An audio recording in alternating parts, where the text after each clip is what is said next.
Kill Hindi film review by all rounder star Ballem Venumadhav. Cinema నిడివి 1:46 action thriller. Adult certificate A certificate 5 July 2024 శుక్రవారం రోజు అంటే ఈరోజు విడుదలైంది. ఆర్మీ కమాండర్ అమిత్ రాథోడ్ లక్ష అంటే పరిచయం అయ్యాడు ఇతను ఈ సినిమాతో. Finds out his true love Tulika. ఈమె తాన్యా మణిక్తల పెద్ద కళ్ళతో చూడడానికి చాలా అందంగా ఉంది, సెక్సీగా ఉంది. Is an en route he board and he boards a New Delhi bound train in a daring quest to derail their eventual separation. But when a gang of knife-wielding thieves led by the ruthless reader Raghav Juyal began to terrorize innocent passengers on his train, Amrit takes them on himself in a death-defying kill spree to save those around him, turning what should have been a typical commute into an adrenaline-fueled thrill ride.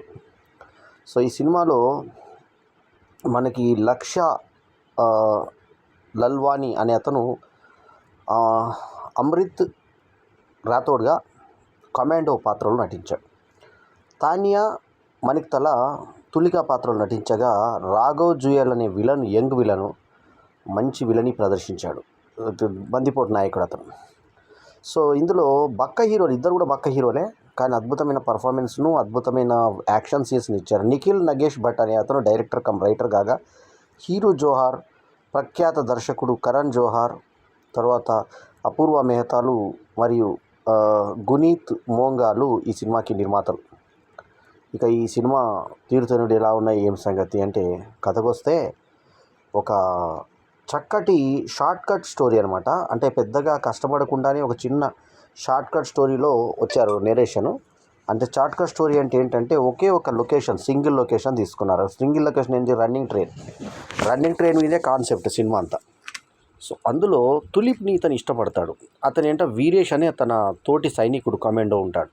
Actually మొదలు ఏం చూపించారంటే, ఈ తులిప్కి అంటే హీరోయిన్కి వేరే సంబంధం కుదురుతుంది, అంటే తండ్రి చేసిన సంబంధం. ఈమె లవ్ ఇతనితో ఉంటుంది. అయితే ఫ్రెండ్స్ని కానీ ఇంటి వాళ్ళు కూడా అంటే ఏమంటుందంటే, నా అమ్మ వాళ్ళను నేను ఎంగేజ్మెంట్ ఎవరితోనే చేయని, నేను పెళ్ళి మాత్రం అతన్ని చేసుకుంటాను అంటుంది. సరే, వాళ్ళు ఏ రకంగా సహకారం చేసుకుంటారంటే, అతను వచ్చి ఇంకా సరే నేను ప్రపోజ్ చేస్తానని చెప్పేసి ఈమె ప్రయాణిస్తున్నటువంటి రైల్లో, ఆమె తండ్రితో ప్రయాణిస్తున్న రైలు, అతని తండ్రి కూడా ప్రముఖుడు. సో అతనితో పాటు ప్రయాణిస్తున్న రైల్లో ఇతను లెట్రిన్ పాట్ మీద కూర్చొని, ఇది స్మెల్ వస్తుంది కానీ దీని స్మెల్ పక్కన పెట్టేసి నీకు ఇది ఎంగేజ్మెంట్ రింగ్ ఇస్తానంటే, ఆల్రెడీ ఎంగేజ్ అయినటువంటి రింగ్ తీసేసి ఇతని రింగ్ తొడుక్కుంటున్నాడు. ఇటువంటి క్రమంలో అక్కడికి పెద్ద మనిషి ఆశీష్ విద్యార్థి ఫోన్ చేస్తే, మనం ఏదో బుద్ధిమంతుడు ఎవరో ఉన్నారనుకుంటే, అక్కడ ఆల్రెడీ విలన్ జూయల్ బందిపోటు నాయకుడు వాళ్ళ ఒక మొత్తం బోగీల్ని ఆక్రమించేస్తారు.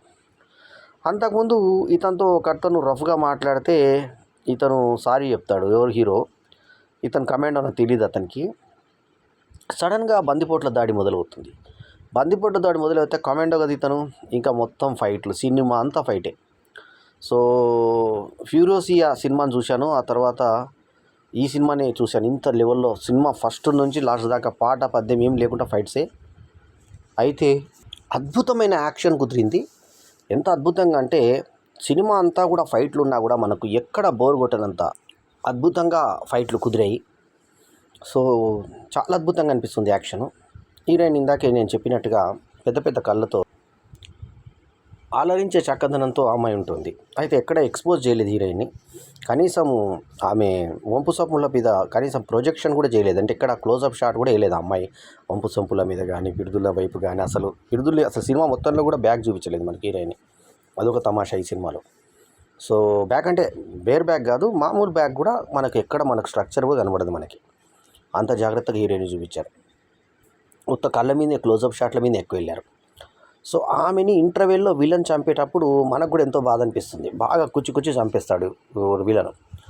ఇక తర్వాత పర్వట్లాగా మారిపోయిన ఇతను ధనా చంపేస్తే, అప్పుడు లాస్ట్ విలన్ డైలాగులు ఒక దగ్గర చాలా బాగుంటాయి. అక్కడ ఏంటంటే ఈమె హీరోయిన్కి ఒక చెల్లెలు ఉంటుంది.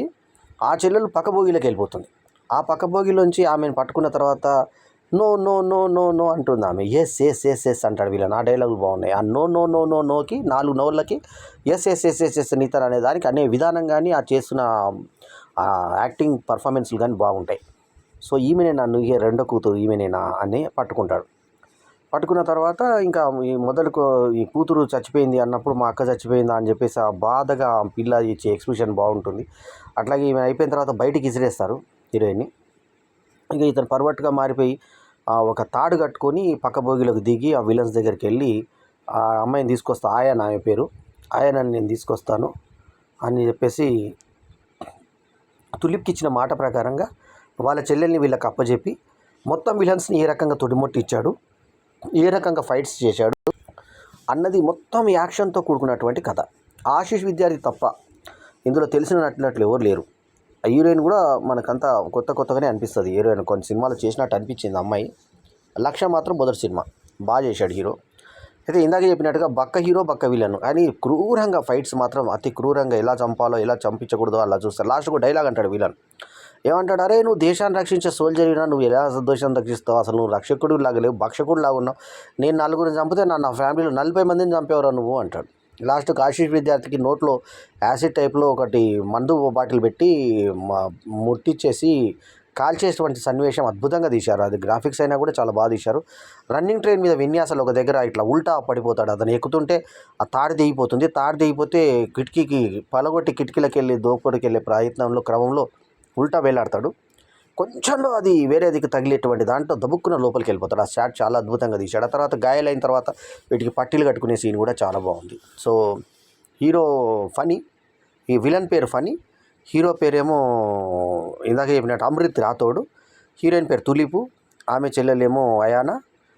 ఇట్లా అన్నీ మన క్యారెక్టర్స్ పేర్లు మనకు గుర్తుండే విధంగా మనకు క్యారెక్టర్స్ పేర్లు అన్నీ కూడా ఇంకా సపోర్టింగ్ విలన్స్ కూడా తీరా లాస్ట్కి పలకరించినటువంటి వాడు ఎవరైతే ఉన్నారో కాలు జరుపుకో అన్నాడో వాడు కూడా విలన్ తరఫున మలుపుతారు. అది లాస్ట్లో ట్విస్ట్ మనకి. సో చివరాకరణ రైల్వే పోలీసులకు గుర్తించే విధంగా వీళ్ళు మంటలు పెడతారు. ఆ మంటలు చూసి రైల్వే పోలీసు అలర్ట్ అవుతారు. అలర్ట్ అయిన తర్వాత వాళ్ళు కూడా షూట్ చేస్తారు. లాస్ట్కు వీడు ఎవరైతే మెయిన్ విలన్ ఉంటాడో జుయల్ ఆడు బయటపడిపోతాడు. మళ్ళీ వెనక నుంచి పట్టుకొని ఐఎమ్ బ్యాక్ అని చెప్పేసి మళ్ళీ ఆ రైల్వే పోలీసులను కూడా చంపేసి మళ్ళీ విలన్ని చూపిస్తాడు. సో వీళ్ళు ఇంకో 2 లేడీసు మేము కూడా మీకు సహకరిస్తామని హీరోకి సహకరించేటువంటి విధానము. లాస్ట్కు వాళ్ళు కొట్టి ఒక వ్యక్తిని చంపేసే విధానం. ఆ నారీ శక్తి కూడా ఎంత బలం ఉంటుంది. తర్వాత మూకుమ్మడిగా ఇదేదో నీ ప్రాబ్లం అని అనుకోకాకుండా అందరి ప్రాబ్లం అనుకుంటే ఏ రకంగా సమిష్టిగా మనం సాధించవచ్చు అన్నది ఒకటి సందేశంగా చూపించారు. బాగుంది ఈ సినిమా, నాకు నచ్చింది. ఈ సినిమాకి నేను ఇస్తున్న రేటింగ్ 4/5 ఈజ్ మై రేటింగ్. ప్రముఖులు కరోన్ జోహార్ లాంటి డైరెక్టర్ తీశాడంటే మరి 1:46 నిమిషాల సినిమా అయినా కూడా మరి ఎంత బాగా తీశాడనేది ఆ యాక్షన్ సన్నివేశాలు చూస్తుంటే మనకు అద్భుతంగా అనిపిస్తుంది. మనకు అడల్ట్ సర్టిఫికేట్ వచ్చినటువంటి ఈ సినిమా, అంటే హింస వల్ల వచ్చింది. ఎక్కడ సెక్స్ కానీ ఒక పాట పద్యం కానీ ఏది లేదు సినిమాలో. నీట్గా ఉంది. ఎక్కడ హీరోయిన్ ఇందాక చెప్పినట్టుగా ఎక్కడ ఆమె శరీరాన్ని కూడా మనకి ఎక్కడ కనపడగట్ట బట్టల నుంచి కూడా కనబడకుండా చూశారు జాగ్రత్త.